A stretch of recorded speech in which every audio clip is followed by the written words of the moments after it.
VOC, perusahaan terkaya dalam sejarah. Abad ke-17 adalah masa keemasan bagi kolonialisme Eropa. Beberapa perusahaan terbesar dalam sejarah dunia diciptakan pada periode waktu ini, yang membawa tingkat pendapatan perusahaan sedemikian besar, sehingga mengerdilkan beberapa perusahaan-perusahaan super besar saat ini. Karena pendapatannya yang begitu besar, sehingga memungkinkan perusahaan ini mampu bertindak dan membentuk pemerintahannya sendiri. Bahkan dalam beberapa kejadian, seringkali bertindak di luar otoritas negara yang menciptakannya. VOC adalah Verenigde Oostindische Compagnie, yang berarti Perusahaan Hindia Belanda Timur. Adalah sebuah perusahaan besar yang didirikan oleh pemerintah Belanda, dengan menggabungkan beberapa perusahaan milik pribadi, yang saling bersaing satu sama lain, sehingga membentuk menjadi satu perusahaan sangat besar. Setelah penggabungan ini, VOC akan menjadi perusahaan publik pertama di dunia yang memungkinkan publik untuk membeli saham atau dengan kata lain bentuk kepemilikan, dan berbagi keuntungan dengan banyaknya ekspedisi, penaklukan, dan perdagangan yang dilakukan.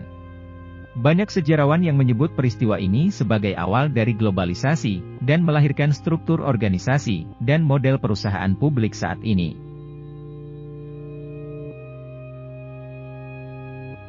VOC akan terus melanjutkan perdagangan ke seluruh dunia, dan berfokus pada Hindia Belanda atau Indonesia, dan kepemilikan Belanda lainnya di Timur Jauh. Batavia dan Cape Town digunakan sebagai pelabuhan utama, untuk kegiatan operasional memindahkan barang dan komoditi, dari Hindia Timur ke Eropa. Pada musim puncaknya, VOC bisa mencapai nilai lebih dari 7,9 triliun dolar, nilai yang hampir 8 kali lipat dari nilai Apple saat ini. Nilai ini juga masih jauh lebih besar dari penggabungan perusahaan-perusahaan besar saat ini seperti Saudi Aramco, Microsoft, Google, dan lain-lain.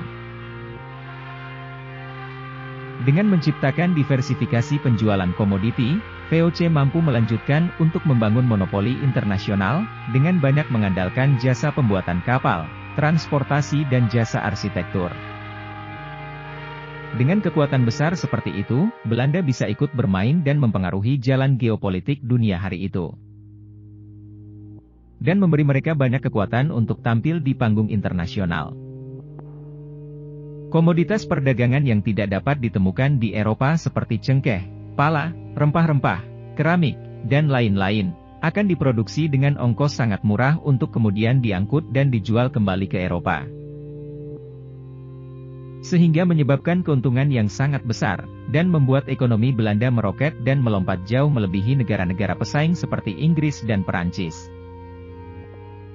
Pelabuhan Belanda kemudian menjadi pintu gerbang Eropa pertama, untuk penjualan bahan-bahan eksotis dari Timur Jauh.